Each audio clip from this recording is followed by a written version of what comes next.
Strákar, stór sigur á Noregi í dag. Kannski við byrjum að þér Bragi. Þið lögðu svolítið grunn að þessu í fyrri hálfleiknum. Já, góð vörn. Spiluðu saman til lið í sókninni og bara tóku pressuna alveg í gegnum.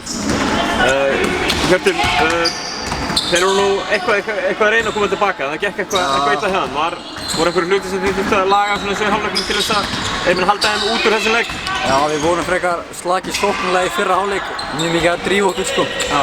En síðan bara í seinni hálfleik náðum að púsla þetta saman og náðum sóknarlega í gang og þá svona tókum við smá rönn og við komumst til aldrei tilbaka sko. Þetta er kannski svona fyrsti eiginlegi leikurinn sem að þið spilið saman, svona mótsleikur. Já. Bragi, hvernig finnst þér liðið vera að koma saman? Svona... Mjög vel, vorum að fá nýjan inn Sófus, bara stóð sér frábærlega og bara þetta verður geggjað í næsta leik líka. Kom inn upp í þennan leikur og... Það er spenntið fyrir sumrinu? Já, mjög. Það ekki? Mjög. Og hérna ákvæmlega að taka ykkur saman í viðtal, þeir eru báðir yngstu bræður. Nei, ég meina þeir eru báðir 2 eldri bræður sem hafa verið svona á þessum stað. Það var mikið pressa, kannski byrjum við þeir bræður, þú bróðir Jón Saxels og Ingvar sem hafa nú verið hér. Já. Hvað mikið pressa á heimilinu hjá þér að vera að komast í þennan hóp og standa sig vel? Engin pressa skilur, bara heiður að fá að komast í landslið og spila fyrir landið sitt. Já.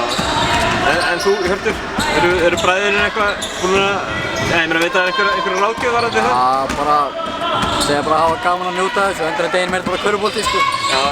En bara, Björn náttúrulega komst í All-Star-lið þegar hann var hérna sko. Þannig að það er ákveðin pressa? Það er smá pressa en ég hugsa ekkert það, ég spila bara minn leik. Jón var nú einhvern tíðan í einhvers konar svona liði hérna líka, ekki? Þannig að pressa hlýtur að vera, eða svona einhver að koma... Já, það er auðvitað smá pressa enn. Það kemst yfir það. Það er bara gaman að þessu. Já. Herru, takk fyrir strákar.